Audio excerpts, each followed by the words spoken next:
السلام عليكم ورحمة الله وبركاته. أهلا وسهلا بكم في قناة منوعات دودي. هنقدم النهاردة الحمام المحشي بالرز. بسم الله نبدأ ونشوف عملناه ازاي. أسهل طريقة لعمل الحمام المحشي بالرز هنشوف مع بعض بإذن الله يعجبكم. هنغسل الرز كويس جدا ونصفيه،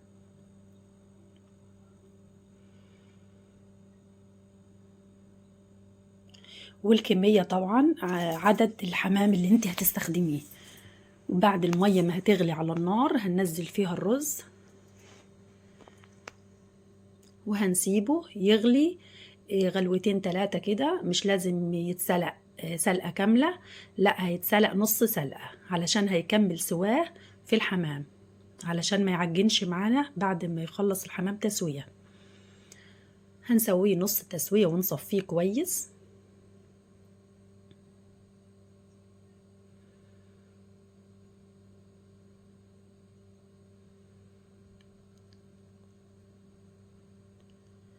هنصفيه كويس ونضيف عليه ملح وفلفل اسود وسمنة، معلقة سمنة كبيرة، ونقلبها فيه كويس ونبدأ نحشي بيه الحمام بالشكل اللي انتوا شايفينه ده.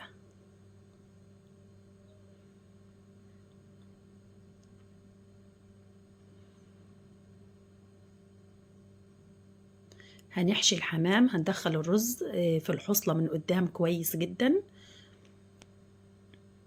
هندخلها الأول، هنحشي الحصلة الأول وبعد كده نحشي باقي الحمامية كويس.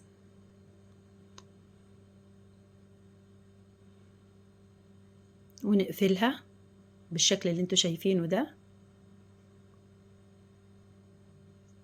وما نملاهاش على الآخر علشان الرز ما ينزلش معانا في الشوربة بالجنصة بتاعتها. وهنسدها كده بالشكل ده ونقفل عليها علشان الرز ما ينزلش مننا في الشوربة.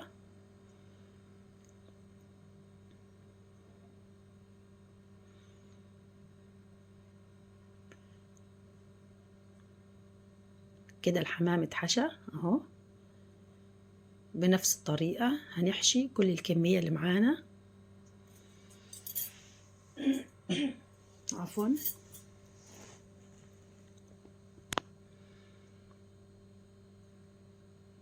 صلوا على الحبيب عليه أفضل الصلاة والسلام، وما تنسوش ذكر الله سبحان الله وبحمده سبحان الله العظيم. ربنا يحسن ما بين إيديكم جميعا.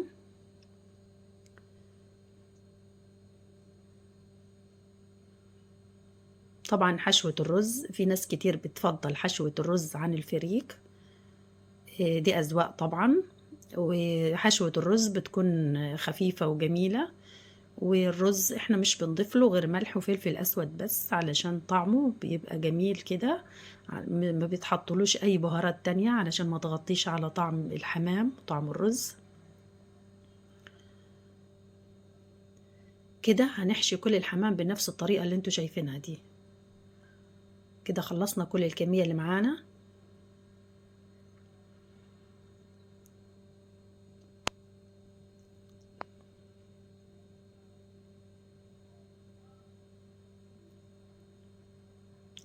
حلة على النار وهنسيب المية تغلي فيها. بعد كده هننزل فيها الحمام واحدة واحدة بشويش علشان المية. هننزل فيها كل الكمية اللي معانا.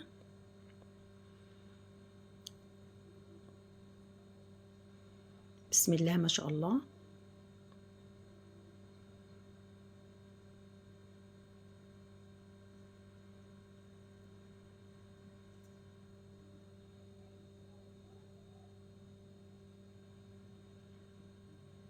كده نزلنا كل كمية الحمام اللي معانا وضفنا عليها بصل وطماطم زي ما انتوا شايفين كده، وملح وفلفل اسود.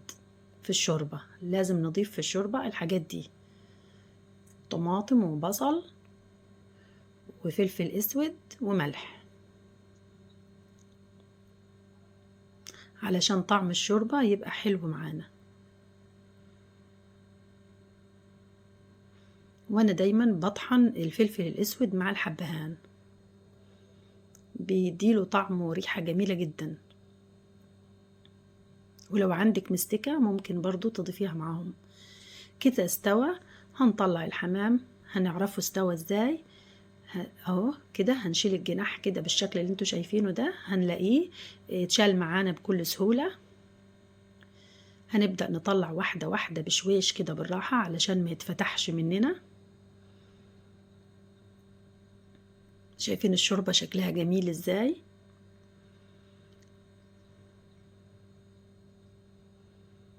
هنطلع كل الكمية بالشكل ده بالراحة خالص علشان الحمام مش بيستحمل.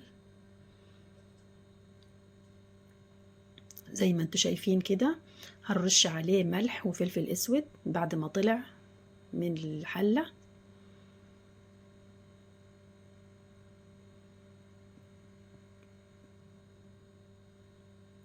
بعد كده هنحمره، هنحط زيت او سمنة زي ما تحبي.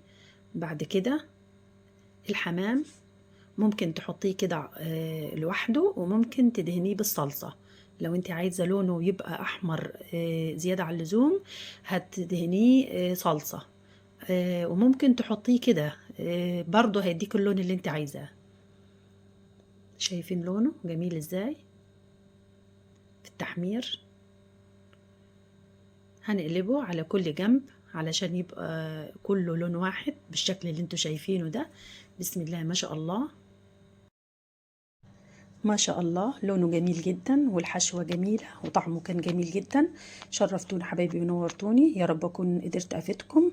وشكرا لمتابعتكم الجميلة. ما تنسوش لايك وشير واشتراك للقناة تشجيعا منكم.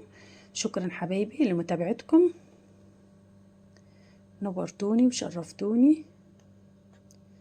يا رب أكون قدرت أقدم لكم معلومة ولو بسيطة أو أفيدكم بيها.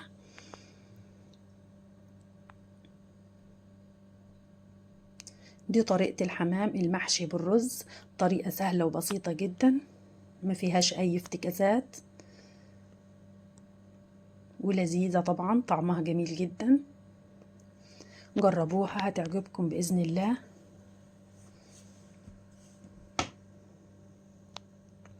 ما شاء الله، شايفين اللون، لونه جميل جدا في التحمير. ما شاء الله، ما فيش ولا حماماية اتفتحت معانا في المية، الحمد لله. شكرا حبايبي، نورتوني، والسلام عليكم ورحمة الله وبركاته.